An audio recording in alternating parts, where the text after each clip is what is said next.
Hello mommies and daddies, welcome to my channel VU, which stands for We the Mothers, You the Babies. The babies, no, our babies. So guys, today's topic of the video is also related to diaper rashes. आज की video में हम बात करने वाले हैं उन foods के बारे में जिनकी वजह से भी बच्चे में डायपर रैशेस हो जाते हैं। बच्चों की टमीज बहुत ही डेलिकेट होते हैं, बच्चों का डाइजेस्टिव सिस्टम बहुत ही सेंसिटिव होता है, तो कुछ फूड्स ऐसे होते हैं जो बच्चे का डाइजेस्टिव सिस्टम डाइजेस्ट नहीं कर पाता है, बहुत ही दिक्कत होती है उन्हें डाइजेस्ट करने में। तो बच्चों को डायरिया, कॉन्स्टिपेशन या रैशेस जैसी प्रॉब्लम्स भी हो जाती हैं कुछ फूड्स की वजह से। तो आइए जानते हैं इस वीडियो में ऐसे कौन से फूड्स होते हैं जिनकी वजह से बच्चों में डायपर रैशेस हो जाते हैं। तो फर्स्ट कैटेगरी आती है citrus fruits. Citrus fruits are acidic in taste और इनकी वजह से बच्चे के पेट में एसिडिटी हो जाती है। कुछ बच्चों का डाइजेस्टिव सिस्टम इतना ज्यादा सेंसिटिव होता है कि वो इन सिट्रस फ्रूट्स को पचा नहीं पाता है और उन बच्चों को डायरिया या कॉन्स्टिपेशन जैसी प्रॉब्लम हो जाती है। That can also lead to diaper rashes also. तो डायपर रैशेज का एक मेजर कल्प्रिट ये भी है सिट्रस फ्रूट्स, जिसकी वजह से बच्चे में डायपर रैशेज होते हैं। नेक्स्ट कैटेगरी आती है tomatoes. While they don't have the acidic taste like citrus fruits, लेकिन वो एसिडिक होते हैं। टमेटोज ज्यादा क्वांटिटी में खाने की वजह से भी बच्चों में डायपर रैशेस हो जाते हैं। तो आप बस चेक कीजिए कि आप पूरे दिन में बच्चे को कुछ भी खिलाते हैं तो उसके अंदर कहीं टमेटो का कंटेंट ज्यादा तो नहीं है। आप बच्चे को टमेटो सॉसेस तो नहीं ज्यादा खिला रहे हैं। बच्चे को टमेटो प्यूरीज उसके खाने में डालकर या कोई खाना अगर बच्चे के लिए बनाते हैं, दलिया बना रहे हैं या खिचड़ी बना रहे हैं, तो उसके अंदर टमेटोज ज्यादा कंटेंट में तो आपने नहीं डाला है। बस आप चेक कीजिए और अगर ऐसा है, आपको दिख रहे हैं कि बच्चे को रैशेज हो रहे हैं, आप ज्यादा टमाटोज खिला रहे हैं, तो टमाटोज की क्वांटिटी कम करके देखिए। क्या पता बच्चे को कम टमाटो सूट कर जाए और ज्यादा क्वांटिटी में टमाटोज की वजह से रैशेज हो जाए। तो बस एक बार चेक कर लीजिए। नेक्स्ट फूड आता है स्ट्रॉबेरीज। स्ट्रॉबेरीज टेस्ट में बहुत ही स्वीट होती हैं, but they are also acidic. इस एसिडिक टेस्ट का खाते टाइम पता नहीं चलता है, लेकिन वो एसिडिक होती हैं। स्ट्रॉबेरीज की वजह से भी बच्चों में एसिडिटी हो जाती है। Acidic foods can be the major culprit for diaper rashes. तो आप प्लीज अवॉइड कीजिए। अगर आप बच्चे को ज्यादा क्वांटिटी में स्ट्रॉबेरीज खिला रहे हैं और आप देख रहे हैं कि बच्चे को डायपर रैशेस हो रहे हैं, तो बस उसे रोक दीजिए या क्वांटिटी कम करके भी देखिए। अगर कम क्वांटिटी देकर बच्चे को कोई प्रॉब्लम नहीं हो रही है तो ही कंटिन्यू कीजिए स्ट्रॉबेरीज, अदरवाइज स्ट्रॉबेरीज को बंद कर दीजिए। जब बच्चा थोड़ा बड़ा हो जाए, बच्चे का डाइजेस्टिव सिस्टम और डेवलप हो जाए, अच्छे से स्ट्रांग हो जाए, उसके बाद आप बच्चे को ऐसे फ्रूट्स इंट्रोड्यूस कीजिए।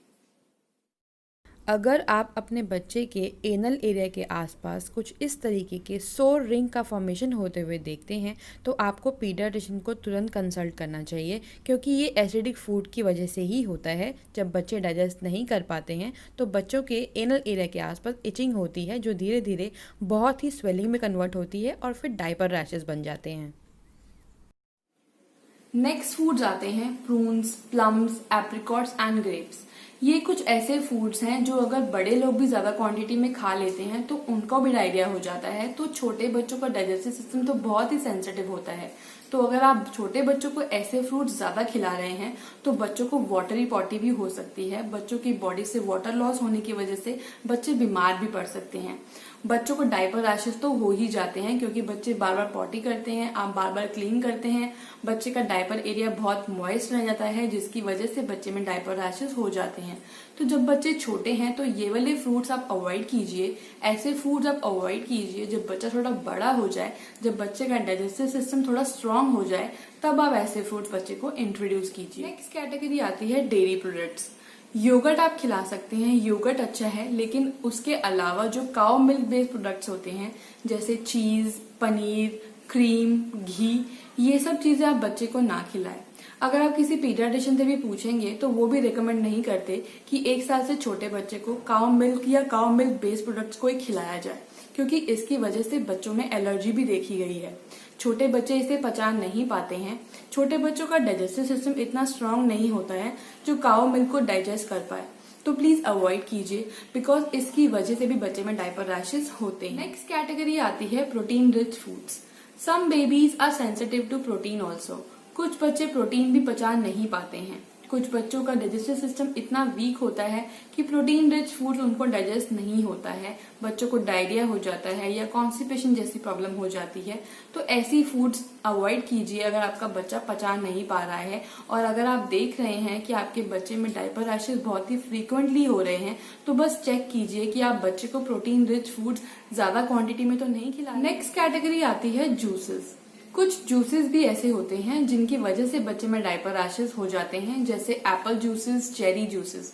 कुछ बच्चे इन जूसेस को भी डाइजेस्ट नहीं कर पाते हैं, कुछ बच्चों को इनकी वजह से भी डायपर रैशेस हो जाते हैं, बॉडी रैशेस हो जाते हैं। तो आपको ऐसे जूसेस भी अवॉइड करने हैं। अगर आप जरा सा भी सिम्टम देखते हैं कोई भी रैश का, अगर आप ये ज्यादा क्वांटिटी में खिला रहे हैं तो बस एक बार चेक कर लीजिए कि इसकी वजह से आपके बच्चे को कोई प्रॉब्लम तो नहीं हो रही। अब एक क्वेश्चन अराइज होता है कि हम ये चेक कैसे करें कि हमारे बच्चे को किस पर्टिकुलर फूड से प्रॉब्लम हो रही है, किस एक फूड से उसको इतनी एलर्जी हो रही है कि बच्चे को एकदम से डायरिया हो गया है, कॉन्स्टिपेशन हो गया है, हमने कोई नया फूड बच्चे को इंट्रोड्यूस किया है तो वो उसे सूट नहीं कर रहा है। तो हम कैसे जाने?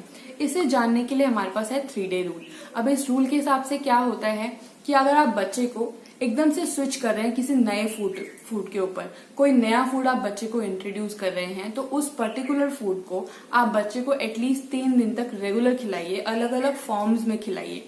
अगर इन 3 दिनों के अंदर आप देखते हैं कि बच्चे को कोई प्रॉब्लम नहीं हुई है, ना बच्चे को डायरिया हुआ है, ना कॉन्स्टिपेशन हुआ है, ना कोई बॉडी रैश हुआ है, ना उसके माउथ पे कोई रैशेज हुए हैं, ना कोई छाला या कोई भी सिम्टम ऐसा नहीं दिखा है कि आपको लगे कि इस पर्टिकुलर फूड को खिलाने की वजह से मेरे बच्चे को कोई प्रॉब्लम हुई है, तो बस वो फूड बिल्कुल सेफ है।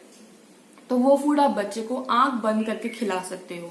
लेकिन 3 दिन के अंदर अगर बच्चे का डाइजेस्टिव सिस्टम उस पर्टिकुलर फूड को अडेप्ट नहीं कर पाता है तो उसकी बॉडी कुछ सिम्टम्स शो कर देती है, जैसे बच्चे के माउथ रैशेज हो जाएंगे, बच्चे को कॉन्स्टिपेशन हो जाएगी, डायरिया हो जाएगा।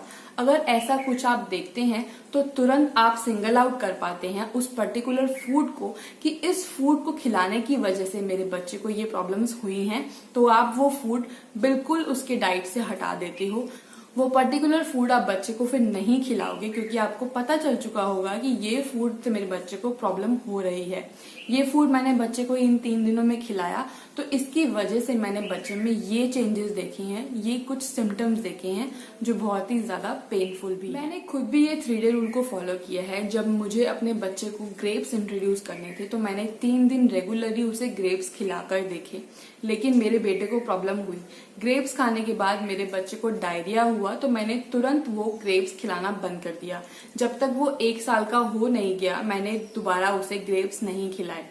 अब वो खाना शुरू कर चुका है, अब वो 18 मंथ प्लस है तो अब वो खा लेता है, उसका डाइजेस्टिव सिस्टम ग्रेप्स को पचा पाता है तो अब हम उसे देते हैं। लेकिन 1 साल से पहले जब मैंने इंट्रोड्यूस किए थे तब मैंने ऐसे सिम्टम्स देखे थे कि मेरे बच्चे को ग्रेप्स सूट नहीं हुए तो मैंने तुरंत स्टॉप कर दिए। सो मॉमीज एंड डैडीज, ये थी आज की वीडियो। अगर आपको ये वीडियो हेल्पफुल लगा हो तो please hit the like button, share the video with your friends and family members and don't forget to subscribe my channel. चलिए अब मिलते हैं अगले वीडियो में अगले किस टॉपिक पे, तब तक के लिए bye bye. Thanks for watching we you.